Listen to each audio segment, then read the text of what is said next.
Hello students, आज मैं एक व्हीटस्टोन ब्रिज के साथ और भी कंपोनेंट लेकर आया हूं जिसमें जेनर डायोड है और एक इंडक्टर दे रखा है, साथ ही साथ एक कैपेसिटर दे रखा है। और क्वेश्चन में कहा गया है कि एट ए स्टडी स्टेट आपको चार्ज ऑन कैपेसिटर निकालना है as well as the current through zener diode निकालनी है। तो ये क्वेश्चन है हमारा आज का, है ना। तो चलिए इसको सॉल्व करते हैं। तो सबसे पहले मैं स्टडी स्टेट को ऑब्जर्व करता हूं, जो मेरे पास लिखा हुआ है एट स्टडी स्टेट। तो इस बात का आपको ज्ञान होना चाहिए, पता होना चाहिए कि स्टडी स्टेट पे सर्किट कैसे बिहेव करता है। तो स्टडी स्टेट पे capacitor as a fully charge हो जाता है, तो उसको अपना, है ना, हाईएस्ट रेजिस्टेंस प्रोड्यूस करना होता है, यानी यहां से कोई भी करंट पास नहीं हो रही होगी, ये फुल्ली चार्ज हो चुका होगा। ओके, और t इक्वल टू इंफिनिटी पर, यानी स्टडी स्टेट पे इंडक्टर कैसा बिहेव करता है, एज एक स्ट्रेट वायर की तरह बिहेव करता है। तो जो वोल्टेज, यानी इसको माइनस प्लस, तो यहां अगर 12 वोल्ट है तो ये एक स्ट्रेट वायर की तरह बिहेव करता है, यहां भी कितना आ जाएगा, 12 वोल्ट आ जाएगा।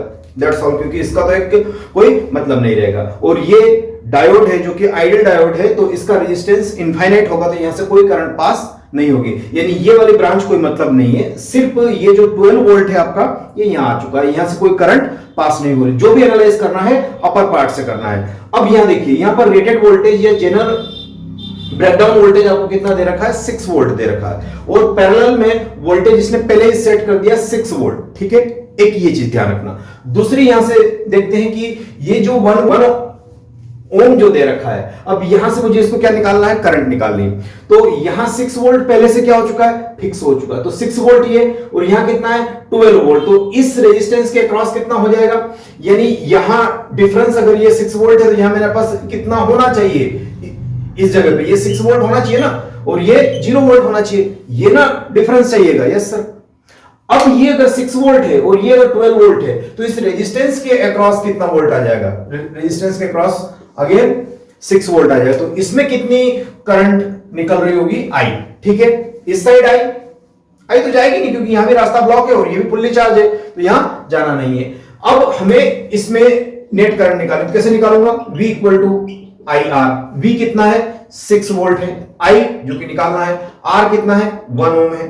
तो यहां से मैं लिख सकता हूं कि 6 एंपियर मेरे पास क्या आ गई, करंट आ चुकी है। इतना क्लियर हुआ। 6 एंपियर करंट बैटरी से निकली है, 6 एंपियर करंट बैटरी से निकली है। अब यहां आने के बाद आप देखेंगे कि 6 एंपियर तो निकल कर आई ना, तो ये अगर I जो मेरे पास निकली है, इसको मैं क्या लिख सकता हूं, 6 एंपियर निकली है। अब ये 6 एंपियर कैसे डिस्ट्रीब्यूट होगी, तो यहां देखिए ये 3 ओम है, 3 ओम है, और इसके अक्रॉस वोल्टेज कितना है, 6 वोल्ट है। तो मैं यहां का इसका यानी करंट थ्रू अगर मैं लिखूं तो क्या आ जाएगा, करंट अक्रॉस अगर मैं करंट को लिखूंगा तो कैसे लिखूंगा, तो 6 वोल्ट, तो पैरेलल में क्या होगा, इसके अक्रॉस भी 6 वोल्ट ही आएगा, जो कि जेनर डायोड के अक्रॉस है, क्योंकि 6 वोल्ट होने पर ही जेनर डायोड क्या करेगा, वर्किंग में आएगा, रिवर्स वाइज में वर्क करता है ना। तो ये आ जाएगा, तो 6 वोल्ट इक्वल टू कितना, इसमें कितनी करंट जाएगी, है ना। तो ये आ गया 3, और ये मान लो कि I1 मान लिया मैंने, इसमें कितना जा रहा है, I1 जा रहा है। तो यहां से I1 कितना आ जाएगा, 2 एंपियर आ चुका है। अब आया तो कितना था, 6 एंपियर आया था।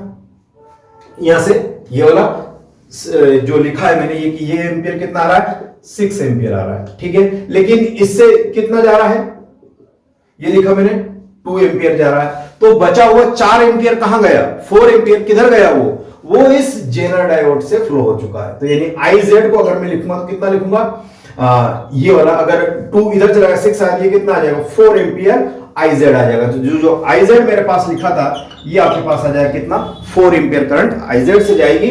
साथ ही साथ चार्ज ऑन कैपेसिटर है ना, चार्ज ऑन कैपेसिटर देखो, यहां पर 6 वोल्ट है और यहां पर कितना है, 12 वोल्ट लिखा हुआ है ऑलरेडी।